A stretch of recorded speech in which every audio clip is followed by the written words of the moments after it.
So guys, welcome to another gardening video on my channel. Today we're going to be talking about 10 crops that you need to be growing right now in February. Alright, we're going to give you some veggies, some herbs, and also some flowers. Alright, we're also going to sprinkle in some companion plants so that you're companionizing them with their friends, so that they grow nicely and supple and all that beautiful stuff. Like, subscribe, become a member, do all the beautiful things, and let's go straight into the video. So the first one that you need to be growing right now, and you can see it's dangling in the wind. This is some cabbage, some cabbage, and this is the drumhead variety. What's nice about the cabbage is that it actually has a lot of varieties, so you can choose which one goes more suitable in your region.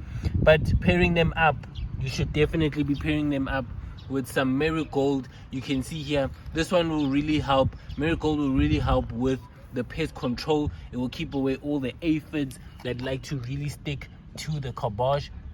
Then we also have some chamomile. Chamomile will actually enhance the flavor of the cabbage, which is a really great one. Then we also have some beetroot. Beetroot will also help with the soil. So the beetroot is a root crop, so it will soften the soil for the actual cabbage. So get that in, pair them up, do the right thing.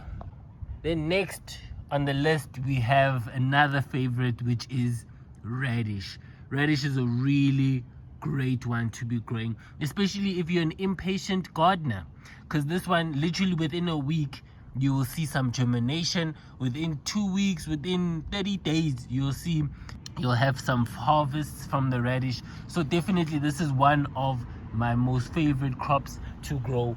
Then this one is the sparkler. So we have the sparkler variety, and again also these ones have a lot of varieties, so you can choose which one works best. So the companion plants for this crop is spinach, and you can see I'm next door to the spinaches. We have some spinach.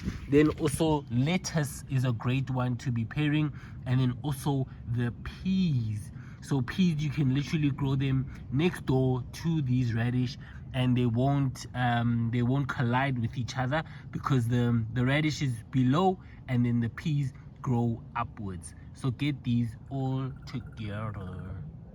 Moving right along, we have another one that looks like a cabbage, but this is some Brussels sprouts. So this is actually going to be the first time that I'm growing some Brussels sprouts. I tried in the former seasons, but they just didn't grow. So this one, at least, we have a germination. And yeah, I just planted one, so let's hope that this one grows. But then this one, we have the Long Island Brussels sprouts, and these ones do really well when you pair them up with some nasturtium. Some nasturtium, you have to have some flowers. This one will also deter all the pests that get attracted to this. Also, kale does really well with the Brussels sprouts. And then we also have some thyme, which actually enhances the growth of the Brussels sprouts. So get those together. Then we move swiftly along to the ones that have already grown, and this is some cauliflower. So even though my ones have grown already, doesn't mean that you can't grow your own. And you can see we have some harvest. Let me actually just take this guy out. You just have some harvest for the cauliflower. I think I might have left it on a bit too long, but it's all good, it's okay. Then this one does really well also with the nasturtium. Does really well. This one, the nasturtium will protect it away from all the aphids, which also like to really bombard here. Then we also have some sage that does really well with the crops. This one will also protect away from pests. And then we also have some broccoli. Broccoli will also do really well. Even though they are brassicas, they will perform really well together. Okay. Then moving right along, we have some beetroot. Beetroot is a really nice one to be growing. Just make sure that you have some nice supple soil, and the soil is like really is it porous? Is it just, make sure it's soft, okay? So that the beets can actually expand and grow in that soil. Okay, you don't want tight clayish soil. This will work really well if you have like soft soil. What I really like about beetroot, they grow really quickly, very fast. Within 2 weeks you'll have some growth. So these ones go really well with lettuce. The lettuce can actually provide some ground cover for the beetroot. Then we also have some radish. The radish will also do really well, and then the garlic as well. Garlic will also deter some of the pests. Then the radish, the radish and beetroot, they grow really similar, so pairing them up will do really great for both. So talking about beetroot, we have another crop that does really well with the beetroot, and this is broccoli. Broccoli, another nice one that you need to be growing right now in February. This one, you can actually pair it up with some chamomile. The chamomile will also enhance the flavor for this one. And then also some sage. I showed you some of the sage. The sage will actually protect it away from the pests that like to get attracted to it. And then also the beetroot. So the beetroot, these ones can actually grow really well with each other. The broccoli can provide some shade for the beetroot, and then the beetroot can also soften up the soil for the broccoli. So pairing them up, come on guys. So the flowers that you need to be having, or that you need to grow right now, is marigold. Please get you some marigold.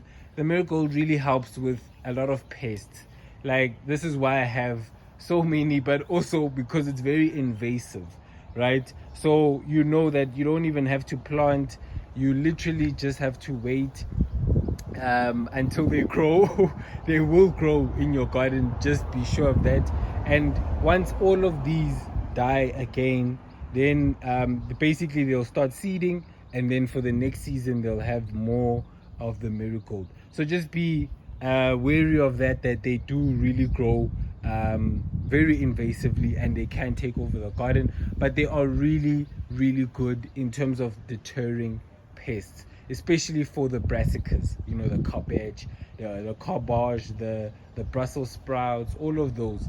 So get you some marigold. So moving to the herbs, we have some sage. Sage is a beautiful one, and especially when they do the purple thing. When they do this purple thing, because it attracts a lot of bees, and this will really, and you can see there's a lot of bees just flying around, but this will really do really well with attracting pollinators, and then also deterring the bad bugs like the aphids and all that. They don't like the smell, so getting the sage will do so well for your garden. Then another herb, and they look the same, it's both, we're gonna say, coriander and parsley.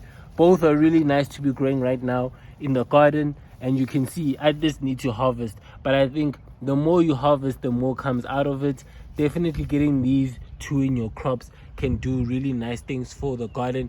Also, they have those properties of chasing some of the insects that like to infest the garden. So getting this in will do beautiful things. Okay, love it. So yeah guys, that will be the end of the video. I hope you enjoyed. I hope it was helpful. Give it a like, give it a subscribe, become a member, comment, tell me what you want to see, what more you want to see. If you love the video, do all the beautiful things. I love you guys all, and I'll see you guys next week. Love, peace, and grow every single day.